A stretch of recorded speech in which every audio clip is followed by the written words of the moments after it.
Assalamualaikum warahmatullahi wabarakatuh. Pada kesempatan kali ini kita akan bahas soal KSM bidang studi ekonomi untuk tingkat provinsi tahun 2022.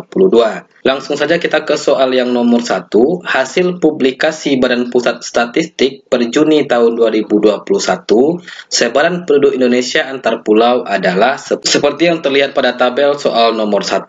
Di sini ada Pulau Jawa, Sumatera, Sulawesi, Kalimantan, Bali, dan Nusa Tenggara, Maluku, dan Papua. Berdasarkan data di atas, manakah pernyataan yang benar berikut ini? Pilihan jawaban yang A, proporsi penduduk Pulau Bali dan Nusa Tenggara lebih besar dari Pulau Kalimantan. Bali dan Nusa Tenggara proporsi atau persentase penduduknya 5,54, sedangkan Kalimantan 6,15. Maka Bali adalah yang terkecil, maka yang A itu salah. Yang B, jumlah penduduk Pulau Sulawesi lebih besar dari Pulau Kalimantan. Sulawesi 7,36, Kalimantan 6,15, oke. Dan lebih kecil dari Pulau Bali dan Nusa Tenggara. Bali dan Nusa Tenggara 5,54. Nah, maka Sulawesi besar daripada Bali Nusa Tenggara. Jawaban B juga salah. Yang C, jumlah penduduk Pulau Papua, Maluku, dan Sulawesi lebih besar dari Pulau Kalimantan, Bali, dan Nusa Tenggara.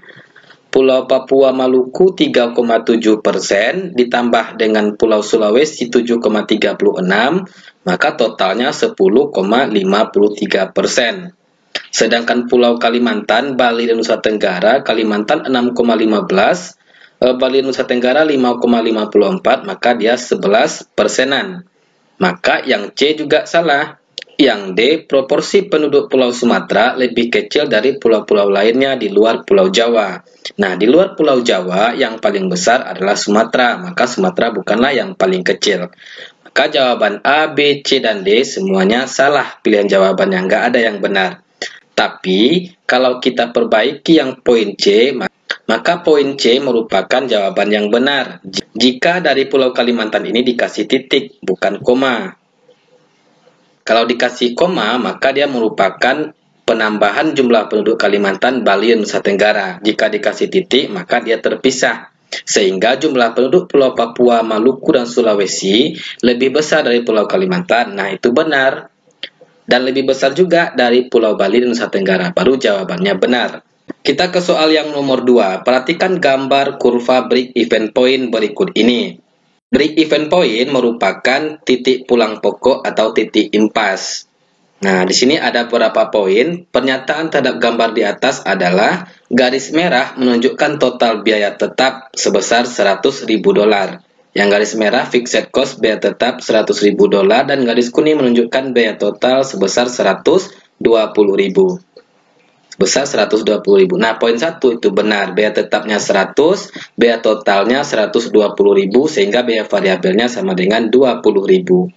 Yang B, titik impas terjadi pada penjualan sebanyak 10.000 unit dengan total biaya sebesar $100.000. Nah, titik impas itu berada pada titik yang ini. Ini merupakan titik impas.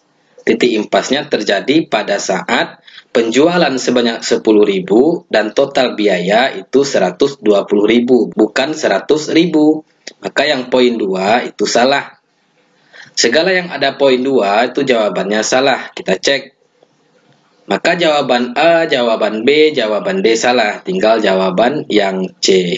Kita lanjutkan ke soal yang nomor 3. Berdasarkan data di atas, yang merupakan fungsi manajemen bidang perencanaan ditunjukkan oleh angka yang nomor berapa.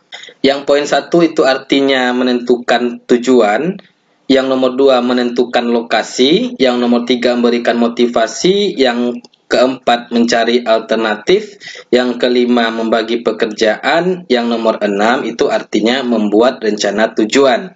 Kita perhatikan poin nomor 5. Share work itu merupakan pembagian kerja, ini merupakan fungsi dari organizing atau pengorganisasian. Maka yang ada poin 5 salah. Maka jawaban C, jawaban D itu salah. Nah, selanjutnya memberikan motivasi ini juga bukan merupakan fungsi dari perencanaan. Maka segala yang ada angka 3, angka 5 salah. Jawaban A salah, jawaban C salah, jawaban D salah. Tinggal jawaban yang B. Maka fungsi manajemen ditunjukkan oleh angka 1, 2, 4, dan 6. Kita ke nomor 4. Perhatikan data hipotesis pada tabel berikut. Berdasarkan teori absolute advantage oleh Adam Smith, keuntungan yang diperoleh kedua negara adalah. Nah, ini merupakan teori perdagangan internasional yang dikemukakan oleh Adam Smith.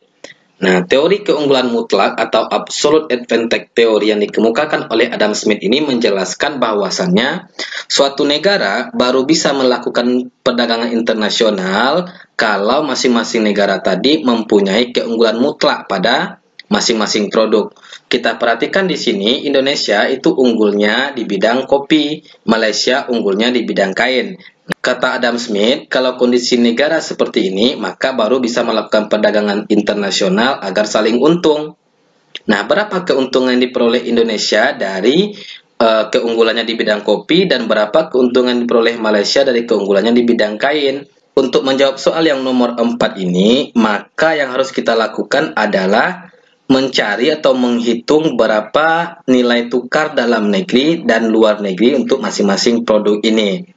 Kalau kita mencari nilai tukar, maka kita melakukan perbandingan. Nah, di sini Indonesia unggulnya di kopi dan Malaysia unggulnya di kain. Kita mulai dari Indonesia. Nah, satu kopi nilainya sama dengan 0,5 kain. Dari mana dapat satu kopi sama dengan 0,5 kain? Berarti kita membandingkan nilai tukar kopi terhadap kain. Nah, berarti sama-sama dibagi 6. Maka 6 bagi 6 sama dengan 1. Nah, kain itu nilainya 3, maka 3 bagi 6 sama dengan 0,5 kain. Sebab itulah satu kopi sama nilainya dengan 0,5 kain. Selanjutnya kita cari berapa nilai tukar kain terhadap kopi. Nah, berarti ini sama-sama kita bagi 3. Nah, 3 bagi 3 sama dengan 1, dan 6 bagi 3 sama dengan 2 kopi. Maka satu kain nilainya sama dengan 2 kopi. Selanjutnya untuk Malaysia, kita cari berapa nilai tukarnya. Satu kopi sama dengan 2 kain. Nah, berarti ini sama-sama kita bagi 2. 2 bagi 2 sama dengan 1. 4 bagi 2 sama dengan 2. Makanya satu kopi sama dengan 2 kain. Selanjutnya kita cari berapa nilai tukar kain terhadap kopi di Malaysia. Nah, 4 bagi 4 sama dengan 1. Nah, 2 bagi 4 sama dengan 0,5. Maka satu kain sama dengan 0,5 kopi. Nah, maka untuk nomor 4, jawaban yang tepat adalah jawaban yang A. Indonesia akan memperoleh keuntungan perdagangan sebesar 1,5 meter kain, sedangkan Malaysia memperoleh keuntungan perdagangan sebesar 1,5 kilo kopi. Kita lanjutkan ke soal yang nomor 5. Perhatikan tabel berikut ini. Pasangan jenis pengangguran dan cara mengatasinya yang tepat adalah yang A itu cocok untuk nomor 3. Yang A itu pengangguran siklis atau pengangguran siklikal. Cara mengatasinya membantu sektor usaha yang hampir bangkrut serta membuka sektor usaha baru. Nah, pengangguran siklis atau pengangguran siklikal sama dengan pengangguran konjunktur.